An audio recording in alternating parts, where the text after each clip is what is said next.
2019 में national award winner Gujarati movie Hellaro की कहानी आज मैं आपको सुनाऊंगी।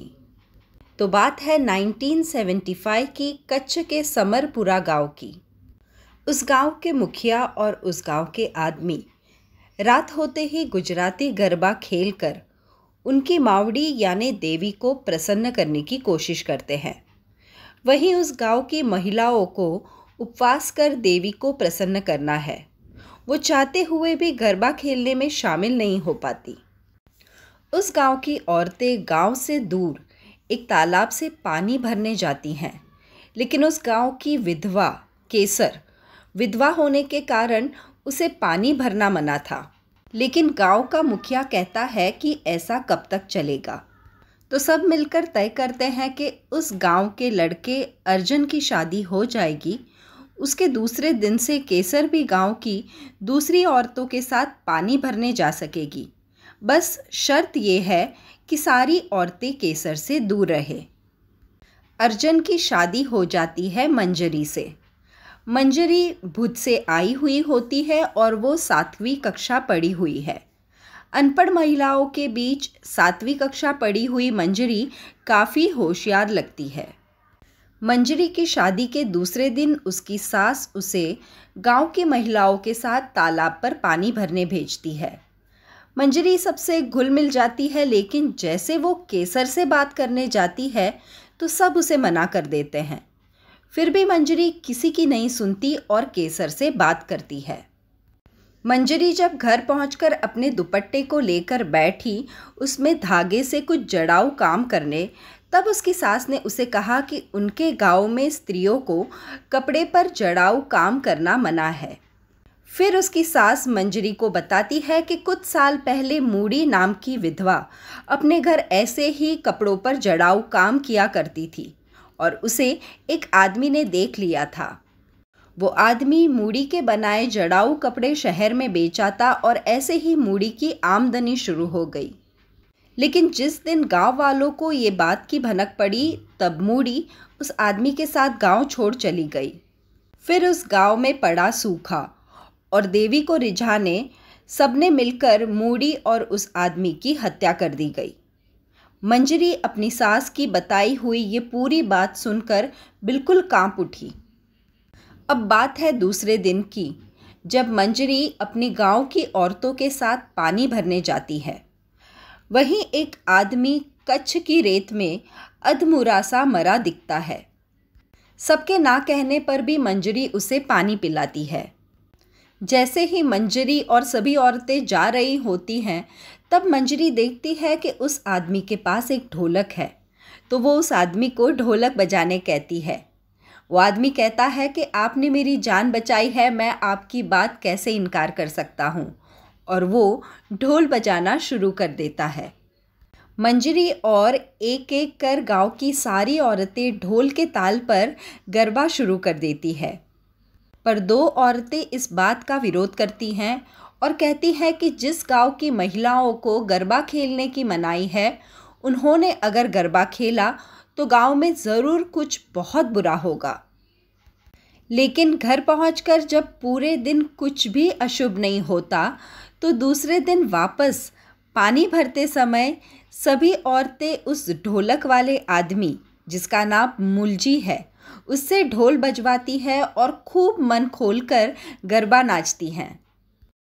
ये सब गरबा गा रही होती है, तब गांव का आदमी भगलो इनको देख जाता है, लेकिन वो गांव में जाकर किसी को कुछ भी नहीं बताता। मुलजी अक्सर ढोल बजाते हुए अपनी बेटी रेवा का जिक्र करता है।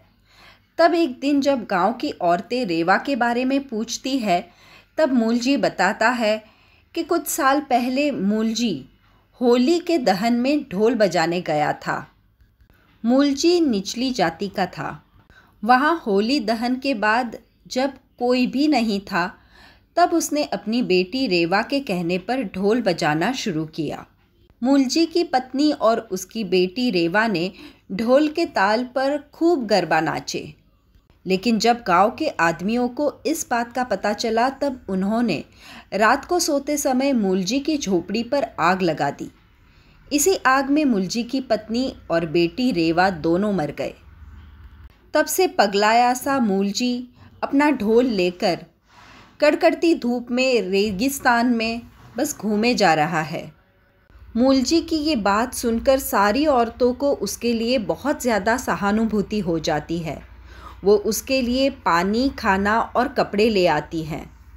गांव की औरतें मुलजी से कहती हैं कि वो गांव के मुखिया से बात कर गांव में ही आसरा ले ले और वहीं पर ढोल बजाना शुरू कर दें। मुलजी गांव में जाकर मुखिया से बात करता है।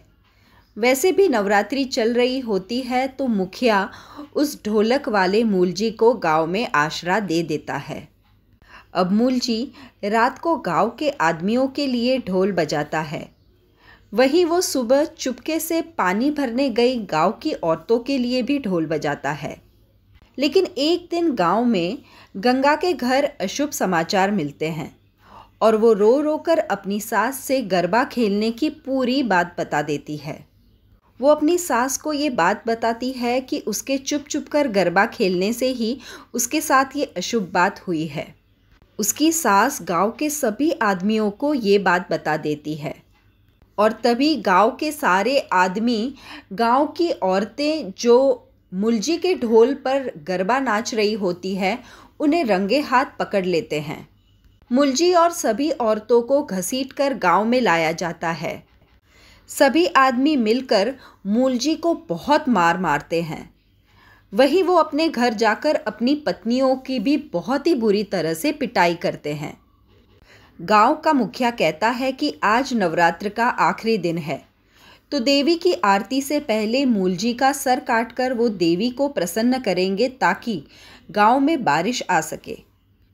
पूरा दिन मुलजी भूखा प्यासा कच्छ की गर्मी में बैठा रहता है और जब रात को उसको मारने की बारी आती है तब वो अपनी आखिरी इच्छा व्यक्त करता है। वो कहता है कि उसकी आखिरी इच्छा है कि जब तक उसका ढोल टूट न जाए तब तक वो उसे बजाना चाहता है। मुखिया उसकी बात मान जाते हैं और वो ढोल बजाना शुरू कर देता है। जैसे ही वो ढोल बजाना शुरू कर देता है मंजरी अपने घर से बाहर निकलती है।